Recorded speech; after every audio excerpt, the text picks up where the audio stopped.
Me alejé de todo lo que conocía y descubrí una verdad que casi me destruye. Hace 5 meses, regresé a México después de 8 años en Estados Unidos. 8 años trabajando sin descanso para mantener a mi esposo y nuestra hija. 8 años llamando cada semana, mandando dinero cada quincena, soñando con el día en que volveríamos a estar juntos. Mi esposo me decía que me extrañaba, que contaba los días para mi regreso. Pero cuando por fin llegué, cuando toqué la puerta de mi casa con el corazón latiendo de emoción, cuando mi esposo abrió y lo vi frente a frente después de tanto tiempo, él me miró con los ojos vacíos y me preguntó quién era yo. Me dijo que no me conocía, que nunca me había visto en su vida. Y cuando insistí, cuando le mostré fotos, cuando le supliqué que reaccionara, él cerró la puerta y me dejó ahí parada, llorando, rogando, sin entender qué había pasado. Lo que descubrí después me demostró que a veces el cerebro puede olvidar, pero el corazón nunca miente, y que hay traiciones que duelen más que cualquier infidelidad. Suscríbete al canal si crees que ninguna mujer merece perder a su esposo, no por desamor, sino porque literalmente ya no sabe quién es ella. Mi nombre es Leticia, tengo 42 años y lo que voy a contarte hoy es la historia más dolorosa y más extraña que me ha tocado vivir. Porque perder al amor de tu vida es devastador. Pero perderlo porque él literalmente borró de su memoria que existes, eso es algo para lo que nadie te puede preparar. Todo comenzó en el año 2016. Yo vivía en Querétaro con mi esposo Fernando y nuestra hija Isabela, que entonces tenía 5 años. Fernando trabajaba como técnico en refrigeración, pero el dinero no alcanzaba para todo lo que queríamos darle a nuestra hija. Vivíamos al día, siempre apretados económicamente. Una conocida me habló de la posibilidad de irme a trabajar a California. Me dijo que allá pagaban muy bien, que podía ganar el triple de lo que ganábamos los dos juntos. Fernando y yo lo platicamos durante semanas. Fue una decisión difícil, pero finalmente acordamos que yo me iría por 3 años. Solo 3 años. Juntaríamos dinero, compraríamos una casa y después yo regresaría. El día que me fui, Fernando lloró tanto como Isabela. Me abrazó en el aeropuerto y me hizo prometerle que iba a regresar pronto, que no lo iba a olvidar, que nuestro amor era más fuerte que la distancia. Le prometí todo eso. Le prometí que íbamos a estar bien. Llegué a California en marzo del 2016. Conseguí trabajo limpiando casas. El primer año fue brutal. Extrañaba tanto a Fernando y a Isabela que había noches en las que no podía dormir. Pero cada vez que pensaba en rendirme, pensaba en por qué estaba ahí. Por mi familia, por nuestro futuro. Llamaba a Fernando 3 veces por semana. Hablábamos durante horas. Él me contaba de su día, yo le contaba del mío. Me decía que me amaba, que me extrañaba, que contaba los días para que regresara. Esas conversaciones eran lo único que me mantenía cuerda. Mandaba dinero cada quincena, $500, $600. Fernando me mandaba fotos de Isabela, de cómo crecía, de las cosas que compraba con el dinero que yo mandaba. Me mandaba videos de los dos diciéndome que me amaban. Yo guardaba cada foto, cada video como tesoros. Los 3 años que habíamos planeado se convirtieron en 5 cuando Fernando me dijo que había encontrado un terreno perfecto para construir nuestra casa. Necesitábamos más dinero para el enganche. Le dije que sí, que me quedaba 2 años más. Solo 2 años más y tendríamos nuestra casa propia. Fernando aceptó aunque se notaba triste. Me decía que me extrañaba tanto, que la cama se sentía vacía sin mí, que Isabela preguntaba cada día cuándo iba a regresar su mamá. Pero seguimos adelante. Compramos el terreno. Empezamos a construir la casa. Fernando me mandaba fotos del progreso. Yo veía esas fotos con tanto orgullo. Estábamos construyendo nuestro sueño, aunque fuera a distancia. En el año 2021, algo cambió. Fernando empezó a sonar diferente en las llamadas. Más cansado, más distraído. Le preguntaba si estaba bien, y me decía que sí, que solo estaba estresado con el trabajo y con cuidar a Isabela solo. Las llamadas empezaron a ser más cortas. Antes hablábamos 2 horas, ahora eran 15 minutos. Yo trataba de alargar las conversaciones, pero Fernando siempre tenía algo que hacer, algún lugar a donde ir. Le pregunté varias veces si todo estaba bien entre nosotros. Me juraba que sí, que me amaba, que solo estaba cansado. que en cuanto yo regresara todo iba a volver a ser como antes. Pero algo no se sentía bien. Yo tenía esa sensación en el estómago de que algo andaba mal, aunque no sabía qué. En enero del 2023, Fernando sufrió un accidente. Iba manejando su camioneta cuando otro coche se pasó un alto y lo impactó de lado. El golpe fue fuerte. Fernando quedó inconsciente. Lo llevaron al hospital en ambulancia. Yo me enteré porque su hermana me llamó. Me dijo que Fernando estaba grave, que tenía un traumatismo craneal severo, que estaba en coma, que no sabían si iba a despertar. Fue la peor noticia de mi vida. Quise volar inmediatamente a México, pero no tenía papeles. Si salía de Estados Unidos no podría regresar. Y si no regresaba, perdería mi trabajo. Perdería todo el dinero que había juntado durante años. Pero mi esposo estaba en coma. Mi esposo se estaba muriendo y yo no estaba ahí. Tomé la decisión más difícil de mi vida. Me quedé. Me quedé porque Fernando tenía seguro médico, porque su familia estaba ahí cuidándolo, porque si yo iba y perdía todo, ¿de qué serviría? Necesitaba seguir trabajando para pagar los gastos que el seguro no cubría. Durante 3 semanas Fernando estuvo en coma. 3 semanas en las que yo no dormí, no comí bien, solo lloraba y rezaba. Su hermana me mandaba actualizaciones cada día. Los doctores no sabían si iba a despertar. Y si despertaba, no sabían en qué condiciones iba a estar. En la 4ª semana, Fernando despertó. Cuando su hermana me llamó para decirme, grité de felicidad. Mi esposo estaba vivo. Había despertado. Todo iba a estar bien. Pero entonces su hermana se puso seria. Me dijo que había un problema, que Fernando había despertado, pero que estaba confundido, que no recordaba el accidente, que no recordaba las últimas semanas. Le pregunté si los doctores decían que iba a recuperar la memoria. Me dijo que sí, que probablemente era temporal, que con el tiempo iba a recordar todo. Le pedí que le pasara el teléfono a Fernando. Quería escuchar su voz. Quería decirle que lo amaba, que gracias a Dios estaba vivo. Su hermana puso el teléfono en altavoz. Yo le hablé. Le dije que era yo, Leticia, su esposa, que estaba tan feliz de que hubiera despertado, que lo amaba tanto. Hubo silencio del otro lado. Luego escuché la voz de Fernando, débil, confundida, preguntándole a su hermana quién era yo. Su hermana le dijo que era su esposa. Fernando contestó que él no estaba casado. Sentí que me caía un balde de agua fría. Le grité su nombre.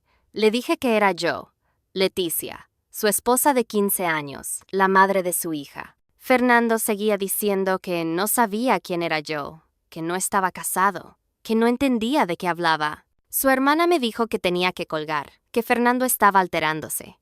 Me prometió que me llamaba después, y colgó. Me quedé ahí sentada, con el teléfono en la mano, sin poder procesar lo que acababa de pasar. Mi esposo no me recordaba, no sabía quién era yo. ¿Alguna vez has recibido una noticia tan imposible de creer que tu cerebro simplemente se niega a aceptarla?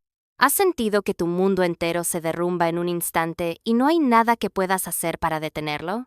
Esto apenas empieza, y lo que viene es todavía más doloroso.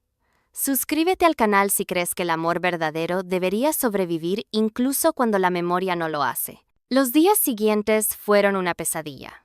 La hermana de Fernando me explicó que los doctores le habían diagnosticado amnesia retrógrada causada por el traumatismo craneal, que Fernando había perdido aproximadamente los últimos 10 años de su memoria, que para él todavía estábamos en el 2013.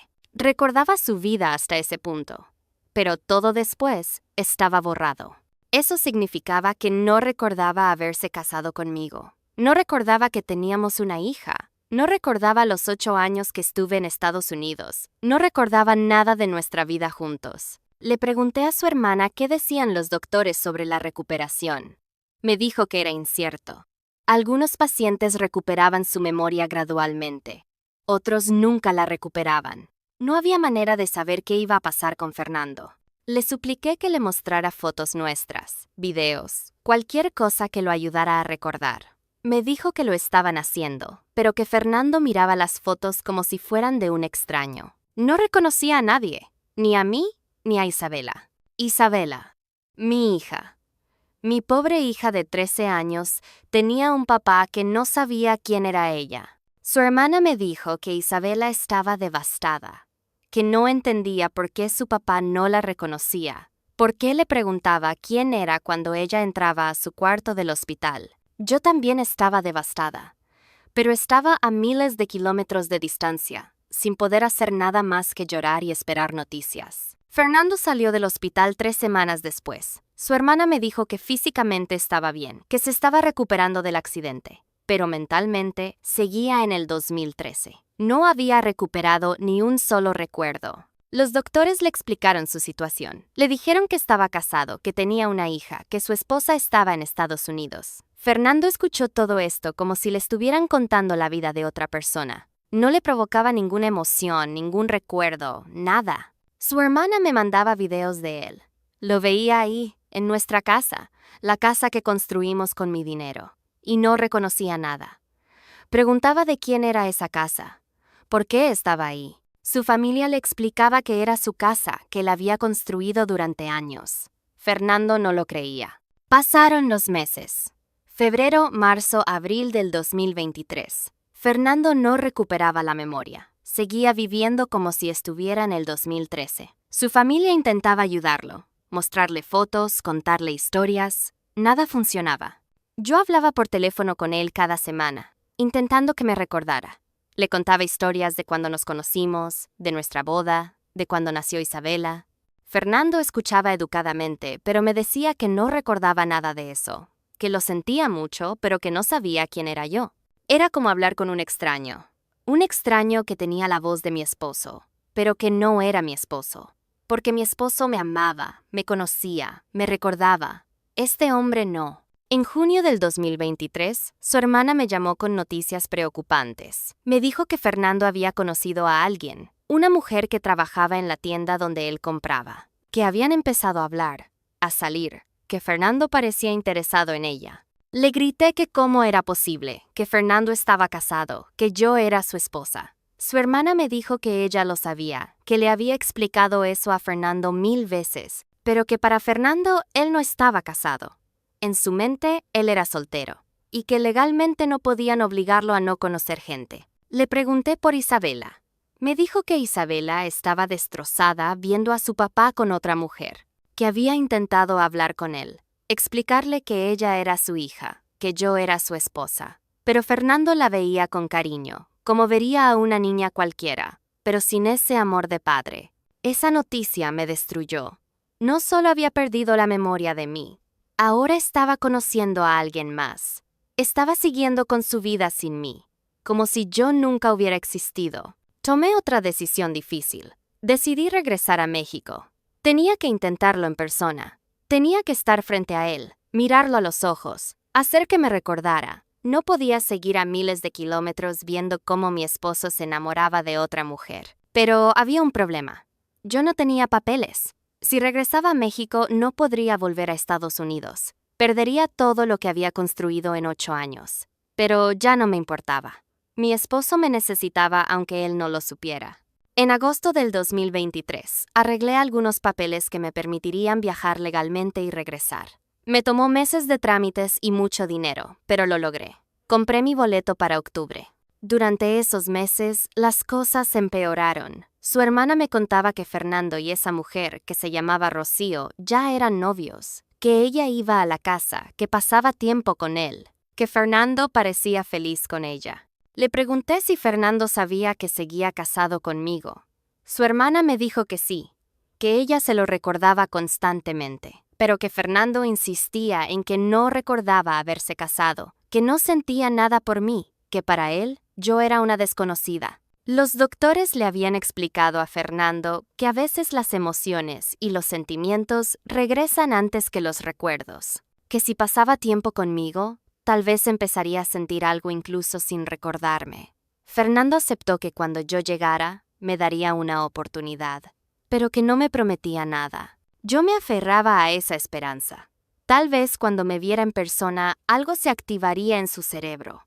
Tal vez su corazón recordaría lo que su mente había olvidado. El día del viaje llegó. Octubre 15 del 2023. Después de 8 años y 7 meses, iba a regresar a México. Iba a ver a mi esposo. Iba a abrazar a mi hija. Iba a salvar mi matrimonio. O eso pensaba. ¿Sabes qué se siente viajar miles de kilómetros con el corazón lleno de esperanza solo para descubrir que la persona que amas ya no es la misma? ¿Que los años que estuviste lejos cambiaron todo de forma irreversible? Lo que pasó cuando por fin nos vimos cara a cara es algo que nunca voy a olvidar. Suscríbete al canal si crees que algunas historias de amor están destinadas a tener un final, aunque no sea el que esperábamos. El avión aterrizó en la Ciudad de México. De ahí tomé un autobús a Querétaro. Durante todo el viaje mi corazón latía tan fuerte que sentía que se me iba a salir del pecho. Ensayaba mentalmente lo que le iba a decir a Fernando. Cómo lo iba a abrazar. Cómo le iba a demostrar que éramos el uno para el otro. Llegué a la central de Querétaro en la tarde. La hermana de Fernando me estaba esperando. Cuando me vio, me abrazó fuerte y lloró. Me dijo que lo sentía mucho, que había hecho todo lo posible por ayudar a Fernando a recordar. Le dije que no era su culpa, que gracias por todo. Me llevó a su casa. Me dijo que Fernando vendría más tarde, que le había dicho que yo había llegado, que él había aceptado venir a conocerme. Conocerme, como si fuera la primera vez. Pasaron las horas. Yo estaba tan nerviosa que no podía ni sentarme. Me paseaba por la sala, checando el reloj cada minuto. Isabela estaba ahí conmigo. Cuando la vi, me quebré. Mi niña ya era una adolescente de 13 años. La última vez que la vi, tenía 5. Me abrazó llorando, diciéndome que me había extrañado tanto, que por qué me tardé tanto en volver. Le expliqué entre lágrimas que había estado trabajando por ella, por su papá, por su futuro. Ella me dijo que entendía, pero que hubiera preferido tenerme ahí aunque fuéramos pobres. Esas palabras me dolieron más de lo que puede imaginar. A las 7 de la noche tocaron la puerta. Mi corazón se detuvo. Era él. Era Fernando. Su hermana abrió la puerta. Y ahí estaba, mi esposo, el hombre que había amado durante 15 años. Se veía diferente, más delgado, con más canas, pero era él, era mi Fernando. Entró a la casa. Me vio, y en sus ojos no vi nada. No vi amor, no vi reconocimiento, no vi ninguna emoción. Me miraba como miras a alguien que acabas de conocer, con cortesía pero con distancia. Me acerqué a él con las lágrimas rodando por mis mejillas. Le dije su nombre. Le dije que era yo, Leticia, su esposa, que por fin estábamos juntos otra vez. Fernando me dio la mano para saludarme. Una mano, como si fuera una conocida casual. No un abrazo, no un beso, una mano. Me dijo mucho gusto, que su hermana le había hablado mucho de mí. Mucho gusto. A mí, a la mujer con la que se había casado, con la que había compartido su vida durante años, con la que había tenido una hija. Le supliqué que me mirara bien, que tratara de recordar.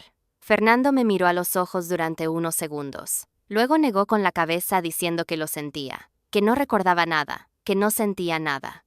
Su hermana sugirió que nos sentáramos, que platicáramos. Nos sentamos en la sala. Yo saqué mi teléfono y le empecé a mostrar fotos. Fotos de nuestra boda. Fotos de cuando nació Isabela. Fotos de los dos en viajes, en fiestas, en momentos cotidianos. Fernando miraba cada foto con atención. Hacía comentarios. Decía que éramos una pareja bonita, que se veía que habíamos sido felices. Lo decía todo en pasado, como si estuviera mirando fotos de la vida de otra persona. Le mostré videos donde él me decía que me amaba, que me extrañaba, que contaba los días para que regresara. Fernando veía esos videos y no podía creer que ese hombre del video era él. Se veía tan diferente, decía, tan enamorado. Le pregunté si no sentía nada viéndonos juntos. Fernando me miró con algo que parecía lástima y me dijo que lo sentía muchísimo, pero que no, que yo le parecía una mujer muy linda, que se veía que habíamos compartido algo especial, pero que él no sentía nada. Era como ver a una actriz en una película. Podía ver que había habido algo, pero no lo sentía. Le conté historias. Le conté de nuestra primera cita, de cómo me propuso matrimonio, de cómo lloramos juntos cuando nació Isabela. Le conté cosas que solo nosotros dos sabíamos. Momentos privados, íntimos, Fernando escuchaba todo con interés genuino, pero nada le provocaba ningún recuerdo. Nada hacía clic en su cerebro. Me dijo que todo lo que le contaba sonaba hermoso, pero que para él eran solo historias. Historias de alguien más. Pasamos 3 horas así, yo mostrándole nuestra vida, él observando como un espectador. Al final, Fernando me dijo que entendía que esto era muy difícil para mí, pero que tenía que ser honesto. No me recordaba y no creía que fuera a recordarme. Le supliqué que me diera tiempo, que pasáramos días juntos, que tal vez poco a poco algo regresaría. Fernando suspiró y me dijo que podíamos intentarlo, pero que yo tenía que entender que él tenía su vida ahora, que tenía novia, que había seguido adelante. Le grité que su novia no era su esposa, que yo era su esposa, que teníamos una hija. Fernando me miró y me dijo algo que me destrozó. Me dijo que legalmente sí, éramos esposos, pero que en su corazón y en su mente él no estaba casado, que no podía obligarse a sentir algo que no sentía. Le pregunté por Isabela, si tampoco sentía nada por ella. Fernando volteó a ver a Isabela que estaba llorando en el sillón. Le dijo que lo sentía mucho, que ojalá pudiera ser el papá que ella necesitaba, pero que no sabía cómo, que cuando la veía una niña dulce, pero no sentía ese amor de padre, y que eso lo hacía sentir terrible, pero que no podía fingir algo que no existía. Esa noche, Fernando se fue. Me quedé en casa de su hermana destrozada. 8 años. 8 años trabajando para este momento. Y el momento había sido una completa decepción. Los días siguientes intenté acercarme a Fernando. Lo invité a comer, a caminar, a platicar. Fernando aceptaba, pero siempre con esa distancia, siempre siendo amable, pero frío, como si yo fuera una conocida, no su esposa. Isabela también intentaba conectar con él. Le pedía que la llevara a la escuela, que le ayudara con la tarea, cosas que antes hacía con ella. Fernando lo hacía, pero sin ese amor paternal. Isabela lloraba todas las noches diciéndome que quería a su papá de regreso, no a este extraño que lo había reemplazado. Una semana después de mi llegada, conocí a Rocío. Fernando me invitó a tomar un café y ella llegó con él. Me la presentó como su novia. Rocío me saludó incómoda. Se notaba que sabía quién era yo. Le dije a Fernando que esto era inapropiado, que yo era su esposa, que ella no debería estar ahí. Fernando me contestó que entendía mi posición, pero que yo tenía que entender la suya, que él no recordaba estar casado, que para él, Rocío era su pareja, no yo. Rocío me miró y me dijo que lo sentía mucho, que ella no quería causar problemas, pero que amaba a Fernando, que ella entendía mi dolor, pero que no iba a renunciar a él. ¿Has tenido que competir por el amor de tu propio esposo con alguien más? ¿Has tenido que convencer a la persona que más amas de que te ame de vuelta? Lo que pasó en las siguientes semanas me enseñó que a veces el amor no es suficiente. Suscríbete al canal si crees que algunas batallas no se pueden ganar aunque demos todo de nosotros. Pasaron las semanas. Octubre se convirtió en noviembre. Yo seguía intentando. Seguía buscando a Fernando, recordándole nuestro pasado, rogándole que me diera una oportunidad real. Fernando seguía siendo educado, pero distante. En diciembre, Fernando tomó una decisión. Me invitó a su casa, nuestra casa, y me dijo que tenía que hablar conmigo. Me dijo que había estado pensando mucho, que había consultado con doctores, con terapeutas, y que todos le decían lo mismo. Que si después de 1 año no había recuperado su memoria, probablemente nunca lo iba a hacer. Me dijo que ya había pasado 1 año desde el accidente, que había intentado recordar, que había tratado de sentir algo por mí, por Isabela, pero que no podía, que no era justo para ninguno de los dos seguir así. Me dijo que quería el divorcio. Esas palabras me cayeron como un balde de agua fría. Le supliqué que no hiciera eso, que siguiéramos intentando, que tal vez con más tiempo algo cambiaría.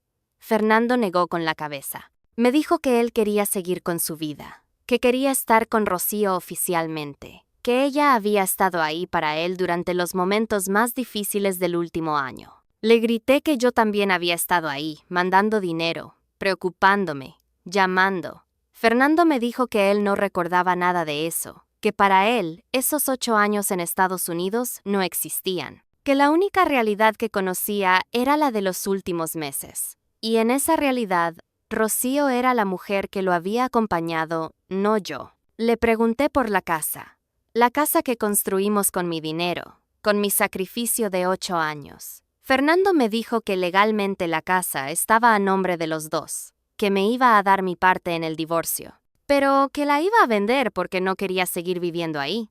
Quería empezar de cero con Rocío. Le pregunté por Isabela.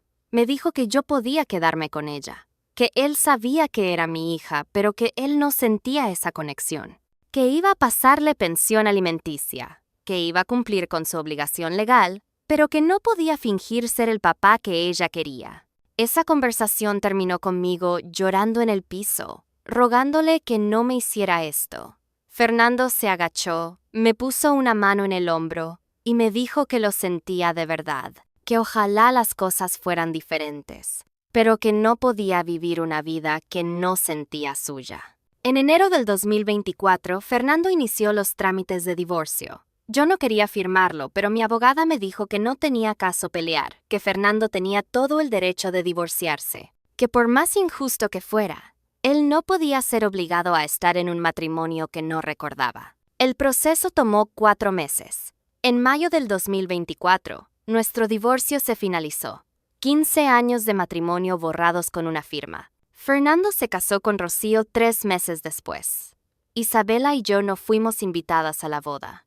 Nos enteramos por fotos en redes sociales. Hoy, octubre del 2024, han pasado 5 meses desde el divorcio. Isabela y yo vivimos en un departamento que rentamos con el dinero que me dieron de la venta de la casa. No fue mucho, pero es algo. Fernando nunca recuperó su memoria. Sigue sin recordar nada de los 10 años que perdió. Sigue sin recordarme. Sigue sin recordar a Isabela como su hija. Ve a Isabela cada 2 semanas porque la ley lo obliga. Pero son visitas incómodas. Fernando es amable con ella, pero no hay amor de padre. Isabela regresa de esas visitas llorando, diciéndome que preferiría no ir, que duele más verlo así que no verlo. ¿He aceptado lo que pasó? No. Probablemente nunca lo voy a aceptar completamente, porque perdí a mi esposo no porque dejó de amarme, sino porque literalmente olvidó que me amaba. Y eso es algo que no tiene cierre. No hay culpables reales. No hay a quien culpar. Solo un accidente cruel que destrozó mi vida. ¿Me arrepiento de haberme ido a Estados Unidos? Cada segundo de cada día. Si me hubiera quedado, habría estado ahí cuando pasó el accidente. Tal vez eso habría hecho la diferencia. Tal vez verme inmediatamente después de despertar habría activado algo. O tal vez no. Nunca lo voy a saber. Lo que sí sé es que 8 años de distancia, 8 años de llamadas por teléfono, 8 años de no estar presente, facilitaron que me olvidara. Los doctores me explicaron que la memoria se construye con momentos, con experiencias compartidas. Y nosotros no tuvimos esos momentos durante 8 años. Solo teléfono. Y el teléfono no crea memorias lo suficientemente fuertes. A todas las mujeres que están considerando irse al norte dejando a sus esposos, piensen en esto. Porque los accidentes pasan. Las enfermedades pasan. Y si no estás ahí cuando tu pareja más te necesita, alguien más va a estar. Y esa persona va a crear nuevas memorias, nuevos vínculos, y tú vas a quedar afuera. A todas las mujeres que han perdido a sus esposos de formas inesperadas, no están solas. Su dolor es válido. Su rabia es válida. Su frustración es válida. Y está bien no estar bien. Si mi historia te tocó el corazón, compártela. Que otras mujeres la vean y entiendan los riesgos de la distancia. Que otras familias la vean y valoren el tiempo juntos. Gracias por haberme escuchado hasta el final. Gracias por darme este espacio para contar mi verdad. Hasta la próxima. Y recuerda, la memoria se puede perder, pero el tiempo perdido nunca se recupera. No dejes que la distancia destruya lo que más amas.